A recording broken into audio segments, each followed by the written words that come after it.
माझं तर सकाळी उठल्याबरोबर एकच काम असते, अगोदर स्वयंपाक करायचं. आमच्या घरच्यांना कामाला जरी गेलं तर स्वयंपाक जल्दीच करून द्यावं लागते. जर नाही गेलं तर पण जेवण करायला स्वयंपाक जल्दीच करावं लागते.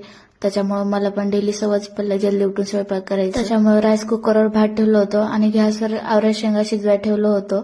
शेंगा शिजेपर्यंत हॉलमध्ये झाडू मारायचं होतं, तेच मारून घेतलं होतं. मला ना काल युट्यूबमध्ये एकाची कमेंट आली होती की तुम्हाला मराठी नीट येत नाही का आणि ती कसली भाषा. तुम्हाला माझी भाषा ऐकून वेगळंच वाटलं असेल, पण मी जे घरात भाषा यूज करते तेच व्हिडिओमध्ये सुद्धा वाईच येते. मला ना तुमच्यासोबत कोणती पण गोष्ट खोटं बोलायची नाही. घरामध्ये एका भाषेनं बोलायचं आणि व्हिडिओमध्ये दुसऱ्या भाषेनं वाईच द्यायचं, तसं तर अजिबात करायचं नाही. माझी जे भाषा आहे तेच यूज करणार. आणि हो, माझे जेवढे फॉलोअर्स आहेत त्याने तर खूप जास्त मला सपोर्ट करतात आणि माझ्या भाषेला पण समजून घेतात.